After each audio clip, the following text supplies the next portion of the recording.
13e mois, augmentation de salaire, des week-ends garantis. Voilà ce que l'hôtellerie-restauration commence à promettre. Ils se mettent à table, à l'hôtellerie-restauration. Ouverture des négociations salariales aujourd'hui, les premières depuis la crise sanitaire. L'enjeu est important. Plus de 200 000 salariés ne sont pas revenus après les confinements. La photo conditions de travail, davantage qu'aux revenus d'ailleurs.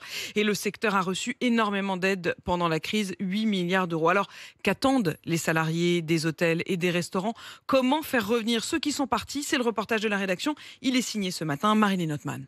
Installée en terrasse d'un café, Iba n'a plus très envie d'être de l'autre côté du comptoir. Il y a un mois, cette serveuse de 22 ans rend son tablier. J'étais vraiment fatiguée, j'en avais ma claque. Il y a les horaires compliqués, il y a le rythme de vie, tu vois, qui est pas forcément adapté aussi à moi, la vie que j'ai envie d'avoir. Tous mes repos, c'est lundi, mardi.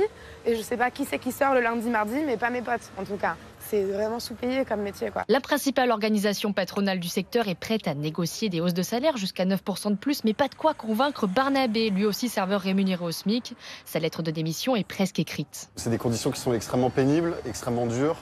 On travaille entre 10 et 12 heures par jour, avec 1 à 2 heures de pause entre les services. Honnêtement, je pense que je resterai pour 300 € net par mois supplémentaires.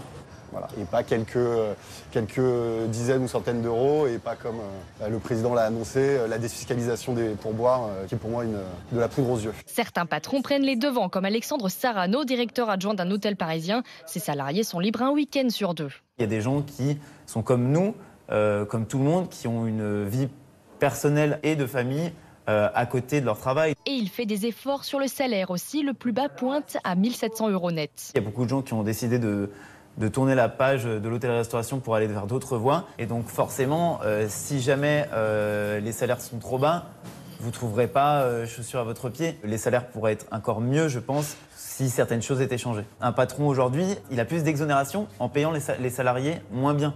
Donc est-ce que ce ne serait pas plutôt l'inverse qu'il faudrait mettre en place ? La question peut se poser. Ce gérant d'hôtel donne d'autres pistes comme la défiscalisation des heures supplémentaires ou encore la mise en place de primes d'intéressement.